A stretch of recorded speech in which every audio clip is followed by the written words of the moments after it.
All right, folks, welcome back to the Knives Fast channel. We have a fidgety knife with a fidget built in. We'll talk more about that. It's the Spark Spin from SparkEDC, launching on July 30th, 2025 at 10 a.m. on Kickstarter. Now, it is a Kickstarter, so I know some of you are going to have concerns about that, so we'll talk about that in a little bit. I do have two of these in. One of them was sent by Spark to me, and the other one was sent by our buddy Fred the Lug.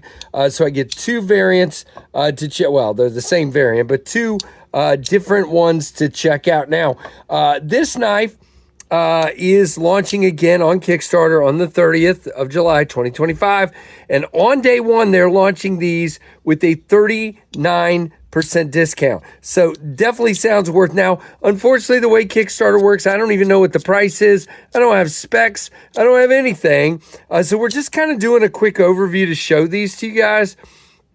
And then if you go to the Kickstarter link that will be down below, you will be able to see what is available and what the pricing is. Now, they thankfully put a nice little Knives Fast on the clip. Looks like you have a spot for some tritium here. It is a frame lock with a lock bar insert. You do have a pass-through with a small chamfer that works okay. Now, the only real kind of thing I have to say about this knife is the handle is a little bit on the chunky side, okay? It's not contoured. It is flat scales. And it is 0.51, which is not that thick, and it does have decent chamfers, but because the scales themselves are a little bit thick, let's see, 0.175, you end up with a feel of something pretty substantial or chunky in your hand. Now, that may bother you, it may not. Now, if we're backed up, I only get 3 fingers and the fourth one's kind of hanging. If I choke up, I get all 4 fingers, plenty of room. Now, this is a small bladed knife. Again, there are no specs, so let's see what we can do here. It is 6 1/4 overall with a 2.5 inch cutting edge and a 2 3/4 inch blade. A thumb stud is your way to open. Now, your grippable area here is about 3 5/8, I would say, and from here back is right at 3 inches. As far as weight on these guys, I'm gonna say 3.5. I'm gonna say 3.5. Yep, 3.6. So I'm very close. 3.5 ounces, not too bad. Again, I wish I knew the pricing and things like that. Now, the cool thing is, again, it's a fidgety knife. You've got studs. You've got a top flipper or front flipper, however you want to do it. Let's see, can you do the reach around, you guys? Yeah, you can very easily, actually. Doesn't really seem to matter if I put a little bit of pressure on the lock bar. Yeah, it kind of does. Let's see. Yeah, just stay back off that lock bar. The clip is not reversible because you've got this mechanism here for the fidget. You do have a spot for your lanyard, pig's snout, as Kevin calls it. It is all right. Come on. My finger was in the way. It is very smooth, but a very lightweight blade. I am not sure. And again, I don't have specs and that sort of thing. I would think this is on bearings, but there's really no room to kind of see down in there. So I am not, well, let's see, maybe, yeah, I think it is bearings.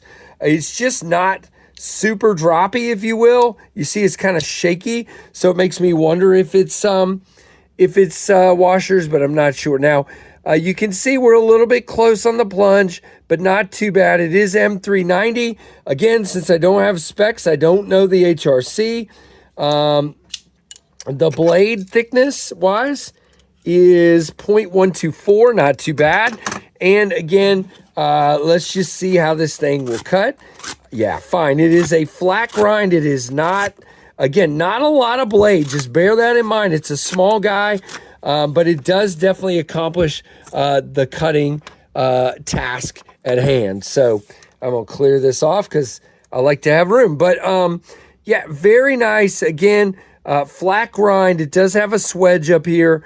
But, just something to bear in mind. You do have quite a bit of milling here. You do have some like speed holes that go halfway through, which is interesting. Some vents here and here that are milled in.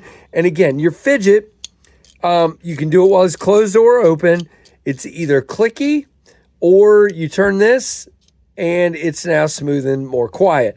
Up to you. It is tooled on both sides, which tells me it's a free spinning pivot. And again, these drop on the 30th of July, 2025 at 10 a.m. Eastern time. As far as consistency between the two, pretty good. For sure, they're both about the same as far. Yeah, this one's a little bit smoother actually, but Fred may have played with his a little bit more before he sent it to me. Now it does have milling, a little bit of milling, not a lot for weight reduction, but 3.4 is not bad at all. Can a middle finger? No, I cannot middle finger flick it off of the studs, but really an interesting knife. Now I got a question for you guys. Those of you that like to fidget with your knives to open them, would you also be interested in sitting here and doing this? You're in a meeting, person's boring, you want it quiet. I mean, is this something you would be interested in? I'm curious. It's kind of a really interesting, thing they came up with here to have a fidget within a fidgety knife. But it is very small overall, but kind of thick. Your jimping is back here. You don't really want to be up here because of that swedge. So you either got this grip or this grip, which either way, it works. It works very nice. Indeed, I don't really have a problem with the grip other than, again, it feels a little thick because there's no contouring and the chamfers are pretty small. But there's nothing wrong with that. It's just something to point out. So what do you guys think of the SparkEDC Spark Spin? Now, don't forget what I said. They're telling me, again, I don't know the price, but they're telling me on day one, there will be a 39% discount, guys. So I don't know how that works. They didn't give me a code or anything like that. So I would assume on day one, you just show up. And if I find out anything different, I will let you know. But my guess is they'll have a listing that's like an early bird that's only good for that first day on Kickstarter. Now, Kickstarter, a lot of you, if you're concerned, by the way, here's a little patch they sent. If you're concerned about Kickstarter, if it doesn't fund, you won't be charged, and you won't be charged until the period is over. So if they put up a 30-day Kickstarter, it will not charge you until that 30 days it has elapsed. So you're just committing, but if it funds and at the end of the period, then you will be charged. So that's how Kickstarter works, and it's kind of a way for them to get this started. So let me know what you think. Like, comment, subscribe, hit that notification bell to all, and thank you guys for watching the Knives Fast channel.